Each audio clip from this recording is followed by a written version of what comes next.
दोस्तों वक्त था 1996 अप्रैल का महीना। अमेरिका के एक दूर दराज और सुनसान इलाके में एक आदमी एक कमरे में कुछ काम कर रहा है कि तभी आधी रात को अमेरिका के इंटेलिजेंस एजेंसी FBI के कुछ ऑफिसर्स उस कमरे में घुसकर उस आदमी को अरेस्ट कर लेते हैं। दरअसल अमेरिका में 20 साल तक चली सिलसिलेवार बम धमाकों के लिए उस आदमी को पकड़ा गया था। दोस्तों ये कोई छोटा मोटा आदमी नहीं था, इसका नाम था टेड केजेंस्की और ये एक नामी यूनिवर्सिटी का प्रोफेसर था, एक जीनियस इंसान जिसका IQ लेवल एक वक्त में आइंस्टाइन से कंपेयर किया गया था। लेकिन आखिर क्यों FBI इसके पीछे पड़ी थी? FBI ने इसे अरेस्ट क्यों किया और ये 20 साल तक चले सिलसिलेवार बम धमाके क्या थे? आइए समझते हैं इन सभी घटनाओं को आज की इस वीडियो में। दोस्तों टेड केजेंस्की का जन्म 1942 में अमेरिका के शिकागो शहर में हुआ था। दोस्तों टेड कोई मामूली बंदा नहीं था, वो बचपन से ही तेज दिमाग वाला लड़का था। उसकी जीनियस होने का अंदाजा आप इस बात से लगा सकते हैं कि जब उसका IQ टेस्ट किया गया तो उसका स्कोर था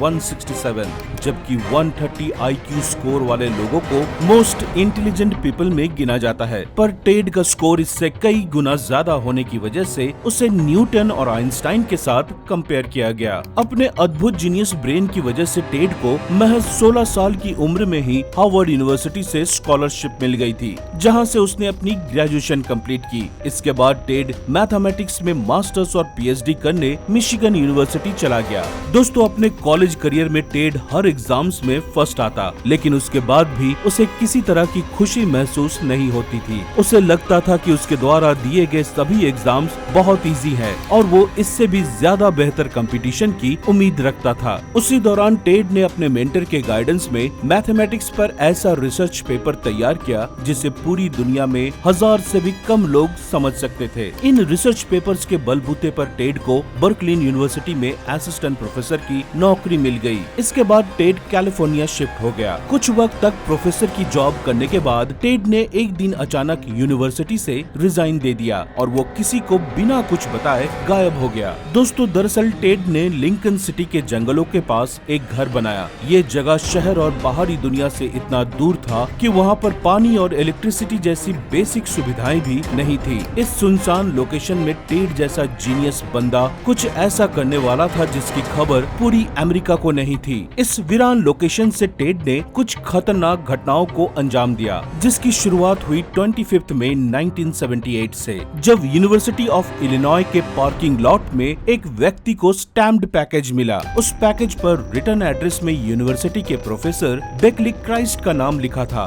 जब ये पैकेज प्रोफेसर क्राइस्ट के पास पहुंचा तो वो भी उस पर अपना नाम देखकर हैरान हो गया। क्राइस्ट ने तुरंत कॉलेज के सिक्योरिटी ऑफिसर को बुलाया। सिक्योरिटी ऑफिसर ने जैसे ही इस पैकेज को खोलने की कोशिश की, एक धमाका हुआ जिससे वो सिक्योरिटी ऑफिसर बुरी तरह से जख्मी हो गया। इसके ठीक एक साल बाद सेम ऐसा ही एक पैकेज नॉर्थ वेस्टर्न यूनिवर्सिटी के एक स्टूडेंट को मिला, जो उसे गिफ्ट समझकर खोलने की कोशिश में घायल हो गया। हालांकि पुलिस दोनों केसेस की छानबीन कर रही थी, लेकिन ये मामला FBI की नजर में 15 नवंबर 1979 में आया, जब शिकागो से वॉशिंगटन जा रही एक प्लेन के लगेज डिपार्टमेंट से अचानक धुआं निकलने लगा, जिससे सभी पैसेंजर्स घबरा गए। जब लगेज चेक किया गया तो वहां से एक बम बरामद हुई, जो खुशकिस्मती से ब्लास्ट नहीं हुआ। इसके बाद 1980 में यूनाइटेड एयरलाइंस के प्रेसिडेंट पार्सी बूट को एक पैकेज मिला, जिसमें स्लोन विल्सन की एक बुक थी, आइस ब्रदर्स। पार्सी द्वारा उस बुक को खोलने पर उसमें एक जोरदार धमाका हुआ, जिसमें पार्सी बुरी तरह से घायल हो गए। पार्सी को इस बात का अंदाजा भी नहीं था कि उस बुक के अंदर बड़ी चालाकी से बम फिट किया गया है। दोस्तों जब FBI ने इन सारे बम ब्लास्ट के केसेस को इन्वेस्टिगेट किया तो एक बात निकलकर सामने आई कि इन सभी बॉम्ब्स को बनाने के लिए बहुत ही कॉमन और बेसिक मटेरियल्स का यूज किया गया है, जो कि आमतौर पर आपको घर पर या किसी कचरे के ढेर में आसानी से मिल सकती है। इसके अलावा FBI को हर पैकेज के साथ एक लेटर भी बरामद होती है। दोस्तों FBI ने इन्वेस्टिगेशन तो शुरू कर दी थी, लेकिन मुजरिम का कोई सबूत नहीं मिल रहा था। साल 1981 से लेकर 1985 तक ऐसे 7 और धमाके हुए। ज्यादातर धमाकों में शिकार हुए लोग घायल होते थे, क्योंकि इन बॉम्ब्स की इंटेंसिटी इतनी ज्यादा नहीं होती थी। लेकिन हर कोई इतना खुशनसीब नहीं होता था कि इन धमाकों से बच पाए। ऐसा ही एक और इंसिडेंट 11 दिसंबर 1985 में हुए बॉम्ब ब्लास्ट के दौरान हुआ, जिसमें एक कंप्यूटर स्टोर ओनर की डेथ हो गई। साल 1987 में कंप्यूटर स्टोर के पार्किंग में हुए बॉम्ब ब्लास्ट में कंप्यूटर स्टोर के ओनर का बेटा बुरी तरह से घायल हो गया था। लेकिन इस ब्लास्ट में FBI को एक बहुत बड़ा ब्रेक थ्रू मिला। दरअसल पैकेज को रखते वक्त स्टोर के एम्प्लॉय ने मुजरिम को देख लिया था, जिसकी मदद से FBI ने एक स्केच बनवाकर पूरे अमेरिका में सर्कुलेट कर दिया। उस व्यक्ति ने बड़े बड़े गॉगल्स लगाए हुए थे, जिस वजह से उसका स्केच एक्यूरेट नहीं बन पाया। लेकिन हर जगह अपने पोस्टर्स को देखकर मुजरिम कुछ सालों के लिए रुक गया। फिर तकरीबन 6 साल यानी 1987 से लेकर 1993 तक एक भी बॉम्ब ब्लास्ट का किस्सा देखने को नहीं मिला। सभी को लगने लगा था कि धमाकों का ये सिलसिला अब खत्म हो चुका है, लेकिन ये ऑपरेशन इतनी जल्दी कहां खत्म होने वाला था। 6 साल बाद 1993 में दोबारा एक बम ब्लास्ट होता है। इस बार लोकेशन था यूनिवर्सिटी ऑफ कैलिफोर्निया। FBI तुरंत एक्शन में आ गई। FBI ने इस केस को नाम दिया था UNA बॉम्ब, जिसका मतलब है यूनिवर्सिटी एंड एयरलाइंस बॉम्ब, क्योंकि ज्यादातर अटैक्स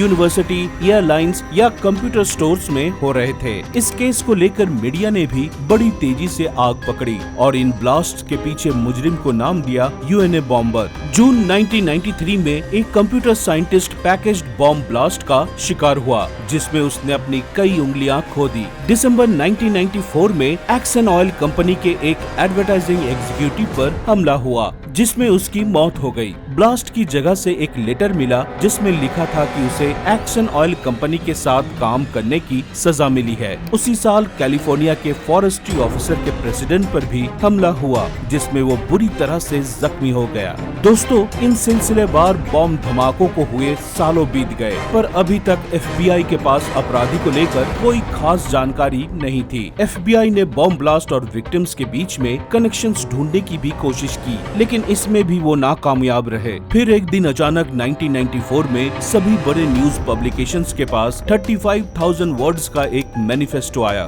जिसमें लिखा था कि इस बढ़ती टेक्नोलॉजी पर इंसान पूरी तरह डिपेंडेंट हो चुका है और बढ़ती हुई इंडस्ट्रियल रेवोल्यूशन के चक्कर में इंसान अपनी खुद की आजादी को खो चुका है, इसलिए उसे नींद से जगाने के लिए धमाका जरूरी है। दोस्तों, टेड चाहता था कि ये मैनिफेस्टो सभी न्यूज़पेपर में पब्लिश कर दिया जाए, और अगर ऐसा नहीं हुआ तो धमाकों का ये सिलसिला नहीं रुकेगा। जनरली FBI टेररिस्ट के साथ नेगोशिएट नहीं करती और ना ही उनकी डिमांड्स को पूरा करती है, लेकिन इस बार FBI ने सोचा कि शायद ये मैनिफेस्टो पब्लिश करने से मुजरिम के बारे में कोई जानकारी मिल जाए, जो शायद किसी तरह उस तक पहुंचा दे। FBI ने जैसा सोचा था ठीक वैसा ही हुआ। मैनिफेस्टो छपने के बाद जब टेड काजेंस्की के भाई डेविड काजेंस्की ने इस मैनिफेस्टो को पढ़ा तो वो एक नजर में ही समझ गया कि इस तरह की बातें सिर्फ उसका भाई टेड ही किया करता था। हालांकि डेविड सारे मामले की पूरी जानकारी चाहता था, इसलिए डायरेक्ट FBI के पास जाने के बजाय वो पहले एक प्राइवेट डिटेक्टिव के पास गया और उससे सारे इंफॉर्मेशन और प्रूफ्स निकलवाए। फिर 6 महीने बाद उन सभी प्रूफ्स को लेकर FBI के पास पहुंचा। FBI ने जब टेड की बचपन की राइटिंग और मैनिफेस्टो की राइटिंग का एनालिसिस किया तो उन्हें दोनों में काफी समानताएं मिली। अब जाकर FBI का 17 साल का इंतजार खत्म हुआ। FBI ने उस बॉम्बर यानी टेड को पकड़ने का प्लान तैयार किया। इसी दौरान टेड ही वो बॉम्बर है, ये खबर एक टीवी चैनल पर किसी तरह से लीक हो गई। अब FBI के सामने सबसे बड़ा चैलेंज था उस बॉम्बर को भागने से पहले पकड़ना।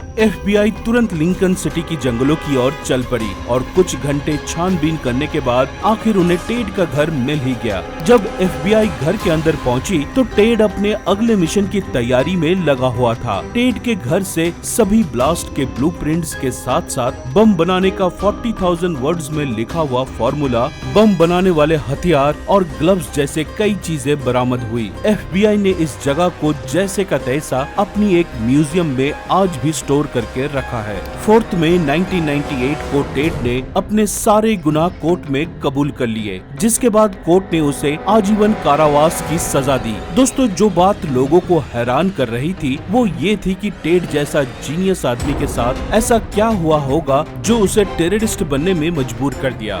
दरअसल इसका कारण था पैरानॉइड स्किज़ोफ्रेनिया। हार्वर्ड यूनिवर्सिटी में टीचिंग के दौरान टेड ने किसी तरह के साइकोलॉजिकल एग्जाम्स में हिस्सा लिया था जिसमें उसे अब्यूज किया जाता था और उसके बाद हो रहे फेशियल और बिहेवियरल एक्सपीरियंस को नोट किया जाता था। इस इंसिडेंट के बाद टेड ने सभी से बात करना बंद कर दिया, यहाँ तक कि वो सभी से नफरत करने लगा था। साइकाइट्रिस्ट का मानना है कि इस साइकोलॉजिकल एग्जाम ने किसी तरह टेड की कोई पास्ट मेमोरी को ट्रिगर कर दिया था, जिस वजह से उसके अंदर सबको नफरत करने की टेंडेंसी बन गई थी। टेड की साइकोलॉजिकल टेस्ट के दौरान ये बात सामने आई कि टेड पैरानॉइड स्किज़ोफ्रेनिया जैसी साइकोलॉजिकल डिसऑर्डर का शिकार है, जिस वजह से उसने ये कदम उठाए। दोस्तों आपको बता दें कि टेड की मृत्यु इसी साल 10 जून को हुई। 10 जून 2023 के दिन जीनियस टेड ने प्रिजन के मेडिकल सेंटर में सुसाइड करके अपनी जान दे दी। तो देखा दोस्तों किस तरह से एक जीनियस इंसान भी इस तरह के हैरान कर देने वाला कदम उठा सकता है। तो दोस्तों ये थी टेड कजिंस्की की हैरान कर देने वाली कहानी। आपकी टेड के बारे में क्या राय है? अपनी ओपिनियन हमें कमेंट करके जरूर बताएं और आप आगे और किस किस टॉपिक पर वीडियोस देखना चाहते हैं ये भी कमेंट करें। फिलहाल आज के लिए इस वीडियो में इतना ही। वीडियो पसंद आई हो तो इसे लाइक करें और साथ ही ऐसे और इन्फॉर्मेटिव वीडियोस को देखते रहने के लिए सब्सक्राइब और फॉलो करें हमारे YouTube channel ready steady knowledge को और बेल आइकन दबाना ना भूलें ताकि हमारे चैनल से जुड़ी सभी अपडेट्स सबसे पहले आप तक पहुंचे। तब तक के लिए अलविदा, जय हिंद।